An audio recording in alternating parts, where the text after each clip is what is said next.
Hong Kong, 1999. Una deuda de apenas $2,000, una joven madre que solo quería dejar atrás la prostitución y los estupefacientes, y un peluche rosa de Hello Kitty que de pronto se convirtió en la pesadilla más macabra de la historia. Fan Man-ji, de 23 años, fue secuestrada, encadenada y torturada durante 44 días en un piso sucio de Shin Sa-sui, quemada con cera caliente, obligada a comer sus propios excrementos con chile, golpeada hasta romperle las costillas, y cuando finalmente murió, la descuartizaron. Hirvieron sus restos y cocieron su cráneo dentro de esa sirena rosa e inocente. Un crimen tan brutal que horrorizó a Hong Kong, inspiró películas gore y creó una leyenda urbana que aún hoy persigue a la ciudad. Prepárate, porque lo que vas a escuchar no es una creepypasta de los 2000, es real y es mucho peor de lo que te imaginas. Bienvenido al Hello Kitty Murder, el caso que demuestra que el infierno no siempre es oscuro, a veces es rosa. Hola, cariño. Bienvenido a mi mundo.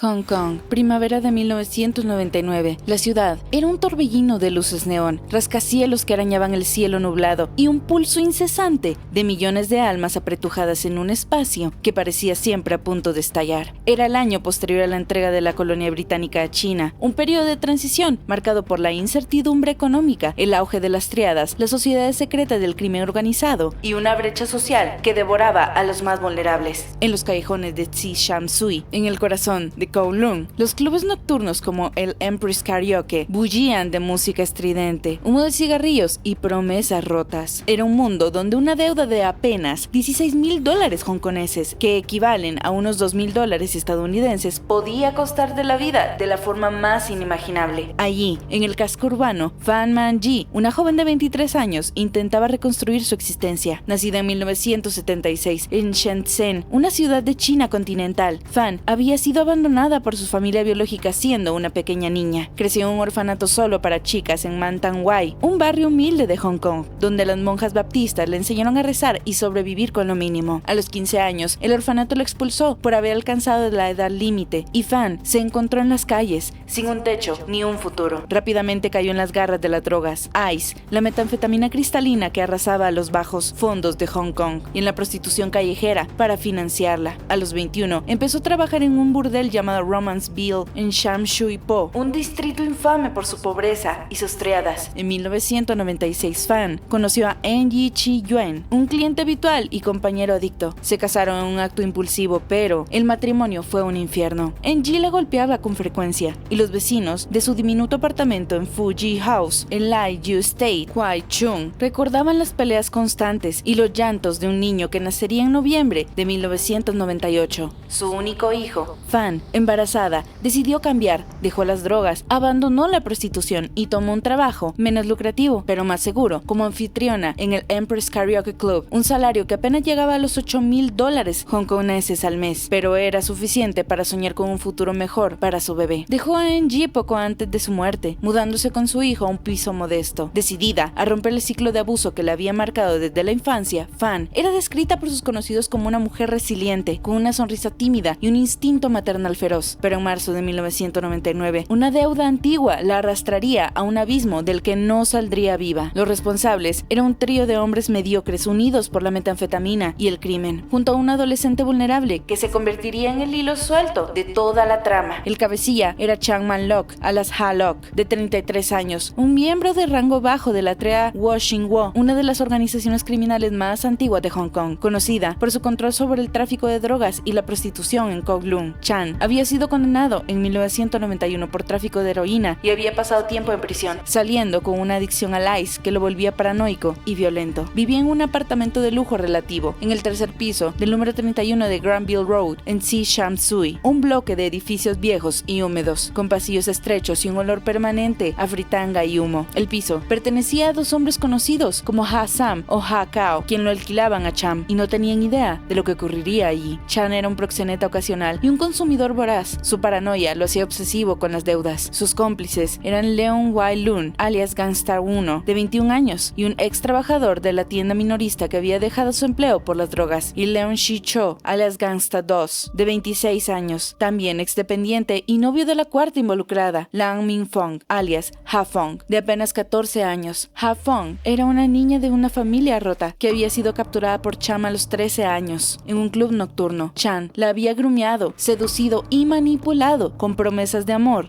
y drogas, convirtiéndola en su amante y en una adicta al ice. Ha-Fong vivía en un limbo de abuso, dependiente de Chan, aterrorizada por sus arrebatos, pero incapaz de escapar. En testimonios posteriores, se revelaría que Chan la obligaba a participar en actos sexuales con otros hombres, y que su rol en el crimen fue una mezcla de miedo y lavado de cerebro. Todo empezó por una deuda trivial. En febrero de 1999, Fan Man-ji, aún trabajando en el Empress, robó la cartera de Chan Man-lok durante un encuentro en el club. Dentro habían $4,000 hongkoneses en efectivo y una cantidad insignificante para la mayoría. Pero Chan, un hombre obsesionado con el control, era un insulto imperdonable. Fan devolvió el dinero rápidamente, pero Chan exigió intereses, $10,000 adicionales más $2,000 por molestias. Fan pagó parte, pero no pudo cubrir el total. Chan, bajo la influencia constante del ice, que amplificaba su paranoia hasta niveles delirantes, decidió que Fan debía pagar de otra forma. El 17 de marzo de 1999, Chan, Leon Wai-Lun, Leon Shi-Cho y Ha-Fong irrumpieron en el apartamento de Fan en Fuyu House. La atacaron, la golpearon para someterla y la llevaron en un taxi al piso de Granville Road. Fan, aterrorizada, dejó atrás a su hijo de 4 meses con una niñera, sin imaginar que nunca más lo vería de nuevo. Lo que siguió fue un mes de tortura que los criminólogos hongkoneses describirían como el sadismo más depravado de la historia moderna de la ciudad. Chan inicialmente planeaba prostituir a Fan para recuperar la deuda, pero el ice, que provocaba alucinaciones, insomnio y agresividad descontrolada,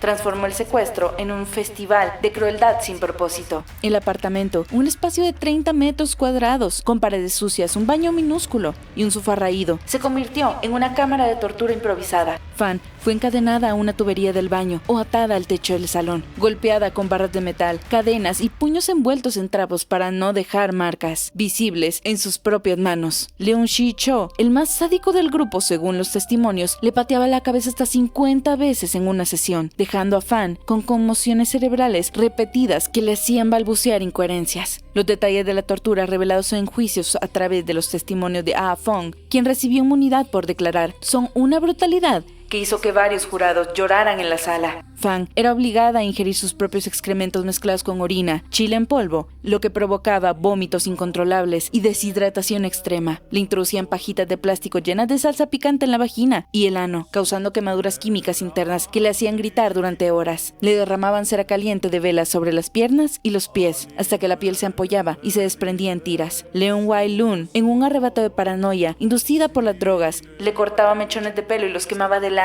de ella, obligándola a inhalar el humo fétido. Ha-Fong, la niña de 14 años, participaba bajo coacción. Le frotaba especias en las heridas abiertas de Fan o la obligaba a sonreír durante las sesiones diciendo: "Me lo merezco, me gusta". Si Fan no obedecía, los golpes se intensificaban. Un detalle posterior y muy poco mencionado en resúmenes populares es el rol de las drogas en escalada. Según un informe forense del Dr. Lam Chi-wo, patólogo de Kowloon Public Mortuary, los niveles de metanfetaminas en los restos de Fan eran tan altos que sugerían que las torturadores forzaban a consumir ice para mantenerla despierta y juguetona. Esto prolongaba su agonía. Fan no podía desmayarse por completo, viviendo en un limbo de dolor constante. Otro hecho inédito proviene de un artículo de South China Morning Post de los 2000. Los vecinos del edificio oían gritos, pero Tsim Shan Tsui, de finales de los 90, un barrio de triadas donde la policía era vista con desconfianza, nadie denunciaba. Un residente anónimo declaró en el juicio: "Pensábamos que era una pelea de borrachos o algo de triadas.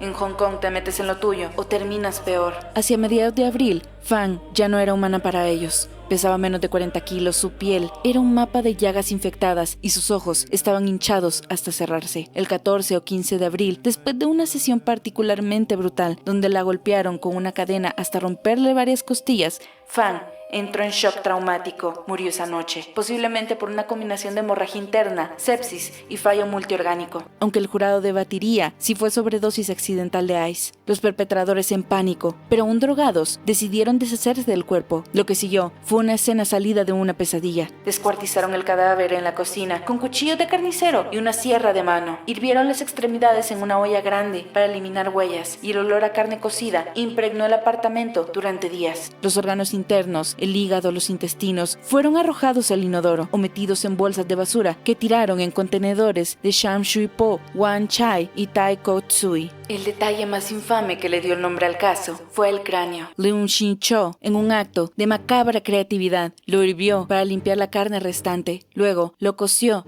dentro de un peluche gigante de Hello Kitty en forma de sirena, un juguete rosa y blanco que Chan había comprado para Ah-fong como regalo de amor. El cráneo, envuelto en algodón y gusanos que empezaron a proliferar en la humedad, quedó oculto en el sofá del salón. Ah-fong, traumatizada, empezó a tener pesadillas. Veía el fantasma decapitado de Fan persiguiéndola por los pasillos del edificio. En sus sueños, Fan susurraba: «Devuélveme mi cabeza». Incapaz de soportarlo, Ah-fong, que había sido enviada a un reformatorio para chicas por robo menor, se quebró el 24 de mayo de 1999. Acompañada por su trabajadora social, entró a la comisaría de Yang Mei-tae y confesó: «Hay un fantasma en el piso de Granville Road. Matamos a una mujer y su cabeza está en una Hello Kitty». La policía, escéptica al principio, la siguió hasta el apartamento. Los oficiales Chui Ka-tsue, Sim Ting-hwa y Andrew Ji-jan Lin irrumpieron y encontraron un caos de basura, jeringuillas y olor putrefacto. En el sofá, cortaron el peluche y hallaron el cráneo de Fan, con un diente suelto y restos de órganos en una bolsa plástica. Una búsqueda exhaustiva reveló una cadena de oro en el refrigerador, la de Fan,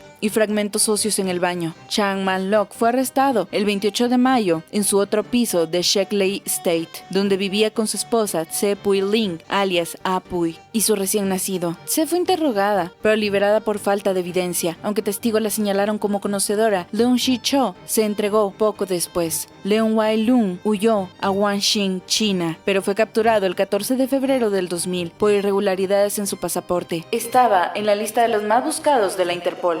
El juicio, que comenzó el 20 de octubre del 2000, terminó el 7 de diciembre. Fue un circo mediático que horrorizó a Hong Kong. Presidido por el juez Peter Nguyen en el Tribunal Supremo, contó con testimonios desgarradores. Ah-fong, con inmunidad, describió las torturas a detalle. La obligaban a comer sus heces con chile. Gritaba tanto que tapábamos las ventanas. El esposo de Fan, Ng Chi-yuen, lloró al identificar la cadena. Era lo único que le quedaba de su madre. La tía de Fan testificó sobre su infancia en el orfanato. Los acusados negaron el asesinato. Chan dijo que Fan murió por sobredosis. Leung Shin-cho admitió el desmembramiento, pero culpó a las drogas. El jurado, 8 hombres y una mujer, deliberó durante días. El 6 de diciembre, en un veredicto de 6-3, condenaron a los 3 hombres por homicidio involuntario, no por asesinato, argumentando que no se pudo probar la intención de matar. Posiblemente fue el shock por abuso. Nguyen lo sentenció a cadena perpetua con posibilidad de libertad condicional tras 20 años, declarando: «Nunca en Hong Kong, en años recientes, se ha oído de tal crueldad, depravación, insensibilidad, brutalidad, violencia y perversidad».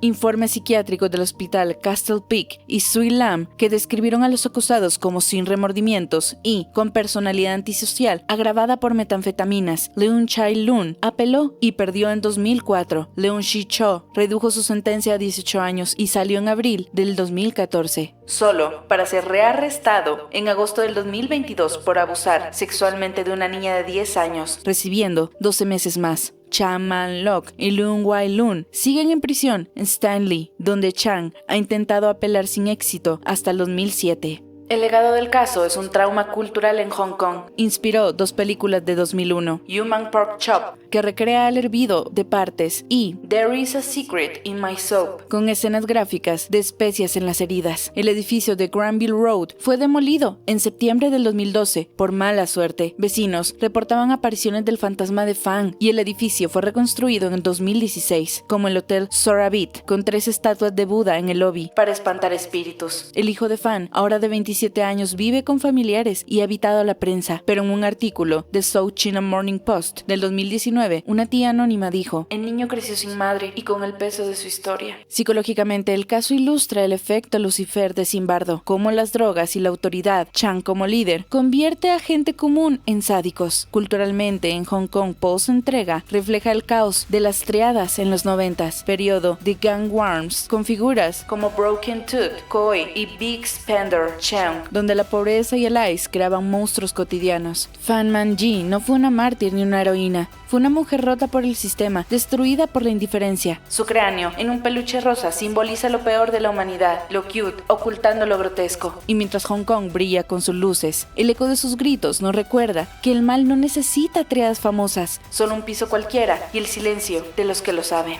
En el caso de Sylvia Likens, que lo estaré dejando aquí arriba y en la descripción del video, hablé sobre el efecto Lucifer, pero vale la pena resaltarlo en este caso igualmente. En 1971, en los sótanos de la Universidad de Stanford, el psicólogo Philip Zimbardo llevó a cabo un experimento que cambiaría para siempre nuestra comprensión de la maldad humana. Seleccionó a 24 estudiantes universitarios sanos y normales, jóvenes de clase media, sin antecedentes criminales ni problemas psicológicos, y los dividió en dos grupos, 12 prisioneros y 12 guardias. El objetivo era simular una prisión durante 2 semanas para estudiar el impacto de los roles sociales en el comportamiento. Pero lo que empezó como un juego académico se transformó en un infierno real en solo 6 días. Las personas con el papel de guardias, con uniformes y gafas de sol para ocultar sus ojos, comenzaron a abusar psicológicamente de los que hacían de prisioneros. Los obligaban a hacer flexiones desnudos, les negaban el sueño, los encerraban en armarios oscuros y los forzaban a limpiar inodoros con las manos. Uno de los prisioneros, el número 8612, sufrió un colapso nervioso tan severo que gritaba: ¡No! ¡No puedo más! ¡Esto no es un experimento! ¡Esto es real! Zimbardo, que actuaba como superintendente de la prisión, tardó días en detenerlo, admitiendo después que él mismo había sido absorbido por el rol. De este caos nació el concepto, el efecto Lucifer, que Zimbardo detalló en su libro del 2007, The Lucifer Effect, Understanding How Good People Turn Evil, inspirado en la caída del ángel Lucifer, de la luz a la oscuridad. El efecto describe cómo los individuos ordinarios, bajo ciertas condiciones situacionales, pueden cometer actos de crueldad extrema sin ser inherentemente malvados. No se trata de manzanas podridas, personas sádicas por naturaleza, sino de cestas podridas, entornos tóxicos que corrompen a cualquiera. Factores clave incluyen la deshumanización de la víctima, verla como otro inferior, la obediencia a la autoridad, como el experimento de Milgram, la difusión de la responsabilidad, todos lo hacen, y la anonimidad, uniformes o máscaras que borran la identidad personal. Zimbardo argumenta que el mal no es un rasgo fijo, sino un proceso. Empieza con pequeños actos de conformidad y escala a barbarie cuando el sistema lo normaliza. Este efecto no se limita a los laboratorios. En la vida real, ha explicado algunos de los horrores más oscuros de la historia. Tomemos la masacre de My Lai. Durante la Guerra de Vietnam de 1968, soldados estadounidenses bajo el mando del teniente William Cawley masacraron a más de 500 civiles vietnamitas desarmados, mujeres, niños, ancianos, en un pueblo. Los soldados quemaron casas, violinizaron mujeres y dispararon a bebés a quemarropa. En el juicio, Cawley defendió: "Solo seguí órdenes para eliminar al enemigo". Muchos soldados testificaron que no sentían odio personal. Era el sistema de guerra que los había deshumanizado a los vietnamitas como gooks, término despectivo. Zimbardo citó a My Lai como un ejemplo clásico del efecto Lucifer. Hombres comunes convirtiéndose en asesinos por la presión grupal y la autoridad militar. Otro caso paradigmático es el escándalo de Abu Ghraib en 2004. Durante la ocupación estadounidense de Irak, soldados comunes como Charles Granner o Lining England torturaron a prisioneros iraquíes en la prisión de Abu Ghraib. Los obligaron a posar desnudos en pirámides humanas. Los atacaron con perros, les ponían bolsas en la cabeza y les aplicaban descargas eléctricas simuladas. Fotos filtradas mostraban a los guardias sonriendo junto a los cuerpos ensangrentados. Zimbardo, quien testificó como experto en la defensa de uno de los soldados, argumentó que no eran manzanas podridas, sino víctimas del efecto Lucifer. Un entorno caótico sin supervisión clara, órdenes ambiguas de suavizar a prisioneros y un sistema que deshumanizaba a los iraquíes como terroristas. En su libro, Zimbardo dedica capítulos enteros a Abu Ghraib, comparándolo directamente con su experimento en Stanford. Los guardias de Abu Ghraib no eran sádicos natos, eran soldados normales en una situación podrida. El efecto Lucifer se entrelaza con el experimento de obediencia de Stanley Milgram en 1961, donde el 65% de participantes administraban descargas letales a un desconocido solo porque una autoridad en bata blanca lo ordenaba. Milgram, inspirado en los juicios de Nuremberg, demostró que la obediencia ciega puede llevar a atrocidades sin necesidad de ideología extrema. Zimbardo expandió esto, mientras Milgram enfocaba la autoridad individual. El efecto Lucifer abarca sistemas enteros que corrompen grupos. El caso de Hello Kitty Murder, vemos esto en miniatura. Changman Lok, el cabecilla adicto, era la autoridad en un piso caótico dominado por las drogas. Sus cómplices jóvenes comunes como Leung Chai-lung y Leung Shi-cho no eran asesinos natos, pero el entorno tóxico, el ICE, las triadas y la pobreza los transformó en torturadores. Ha Fong, una niña de 14 años, participaba por miedo y manipulación, similar a como los guardias de Stanford competían por aprobación. Zimbardo podría decir: el piso de Granville Road era una prisión de Stanford en versión real, gente común volviéndose malvadas por la situación, no por el alma. Hong Kong sigue brillando. Las luces neón parpadean cada noche como si nada hubiera pasado. Los turistas compran peluches de Hello Kitty en las tiendas de Tsim Sha Tsui. Sonríen ante esa sirenita rosa sin boca, sin saber que alguna vez esa misma figura ocultó lo que quedaba de una mujer de 23 años. Fan Manjino grita. Su voz se apagó en algún momento de aquellos 44 días, entre el olor a la cera quemada y el sabor del chile en las heridas abiertas y el eco de risas drogadas que nadie quiso oír. Pero a veces, en las noches más húmedas de Kowloon, los viejos del barrio dicen que aún se escucha algo, un susurro lejano, un llanto ahogado que proviene de los edificios antiguos, como si alguien, desde algún lugar que no vemos, seguiría pidiendo que le devuelvan su cabeza. Tal vez solo es el viento entre los rascacielos, tal vez sea la ciudad recordándonos en su idioma silencioso que lo cute y lo monstruoso puede convivir en el mismo espacio, si nadie decide mirar al frente. Fan Manjino era una heroína de película, era una mujer rota, una madre que solo quería un futuro para su hijo, y se convirtió en la prueba más cruel de que el mal no necesita cuernos ni sombras, solo necesita un piso cualquiera, 4 personas que pierdan la humanidad y una ciudad entera que prefiera seguir durmiendo. ¿Cuántas Fan Manji más habrán pasado desapercibidas? ¿Cuántos gritos se habrán perdido en la noche porque eran asunto de otros? Quizás la verdadera pesadilla no sea lo que le hicieron a ella, sino lo fácil que fue para todos mirar para otro lado. Gracias por quedarte hasta el final. Si esta historia te dejó un nudo en el estómago, comparte su nombre, porque mientras alguien lo recuerde, Fan Manji no habrá desaparecido del todo. Y quién sabe, tal vez en algún rincón de la ciudad que nunca duerme, esa sirenita rosa sin boca siga guardando su secreto. Gracias por acompañarme en este viaje por la oscuridad. Suscríbete, comenta tus teorías y opiniones. Estaré leyéndote con mucho amor y emoción. Nosotros nos veremos cuando el cielo vuelva a abrirse. Mientras tanto, yo estaré extrañándote mucho.